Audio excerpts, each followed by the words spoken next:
nous connaissons une pandémie planétaire depuis presque 2 ans actuellement. C'est une pandémie virale qui tue des gens, mais aussi on a une autre pandémie, une pandémie de fake news, de fausses informations qui circulent sur les réseaux sociaux. Et on sait qu'une mauvaise information, une fake news, malheureusement se propage 6 fois plus vite qu'une bonne information, qu'une vraie information. On sait qu'une fake news se propage et touche beaucoup plus de personnes qu'une vraie information. Et donc, on vit actuellement sous l'emprise d'une infodémie qui, elle aussi, tue des gens. Tue des gens parce qu'elle les incite à ne pas se protéger, les incite à ne pas se traiter, les incite à ne pas se faire diagnostiquer, se faire tester et à ne pas se faire vacciner. Donc, nous faisons face à 2 pandémies, en fait, qui sont les deux qui tuent, qui sont une menace de santé pour la population. Mais avec l'avènement de la vaccination, on a une autre dimension, c'est ce qu'on pourrait appeler l'effet nocebo qui est exacerbé par ces fake news. C'est quoi cet effet nocebo? On connaît déjà l'effet placebo, c'est quand quelqu'un à qui on donne un médicament, c'est juste, ce n'est pas un vrai médicament, c'est juste du glucose par exemple, du sucre, et s'il le prend en tant que médicament par exemple contre une douleur, cette personne se sent soulagée. On a un bon pourcentage de personnes qui se soulagent par l'effet placebo. Le contraire, c'est l'effet nocebo, c'est quand quelqu'un apprend de mauvaises informations sur un médicament, ils sont automatiquement des effets indésirables, même s'ils ne prennent pas le vrai médicament. Ça a été étudié depuis des années, et d'ailleurs même avec les vaccins, dans un groupe d'essais cliniques, presque 1 personne sur 3 qui n'ont pas reçu le vrai vaccin, qui n'ont reçu juste un placebo, juste un produit neutre, ont senti des effets indésirables.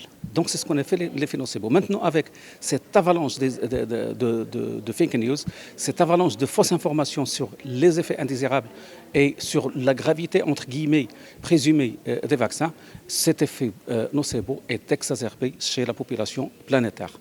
Donc, actuellement, la vaccination, malheureusement, trouve en face plusieurs obstacles. C'est vrai qu'il y a des effets indésirables qui sont connus et reconnus, prouvés, qui sont légers, qui sont passagers, c'est normal. Il y a même des effets indésirables qui sont graves, qui sont très rarissimes, alors de l'ordre de 1, 2, 3, 4 cas sur 1 million de vaccinations.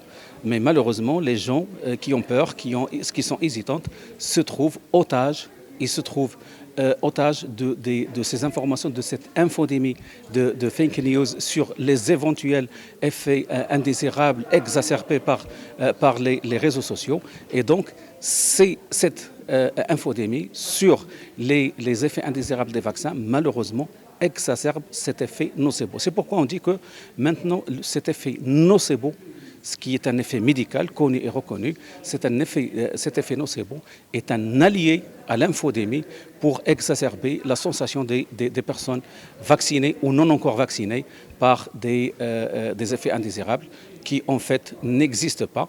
Bien sûr, on insiste encore une fois, les vaccins, comme tous les médicaments, ont des effets indésirables qui sont simples, qui sont passagers. Il y a des effets indésirables qui sont graves, qui sont très rares, mais avec l'effet nocebo, malheureusement, avec les fake news, malheureusement, une bonne partie de la population se trouve sous l'emprise de l'effet nocebo et donc se trouve réfractée par rapport à la vaccination.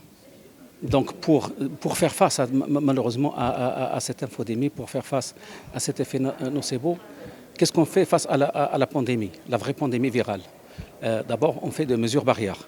Donc, une distanciation par rapport au virus. La même chose par rapport aux fake news. Il faut qu'il y ait des mesures de protection de la population contre la propagation de ces virus, entre guillemets, de ces fake news. Deuxièmement, qu'est-ce qu'on fait contre la pandémie, contre le virus? On fait des vaccinations pour immuniser les gens contre le virus. Et contre les fake news, on doit immuniser la population. Comment?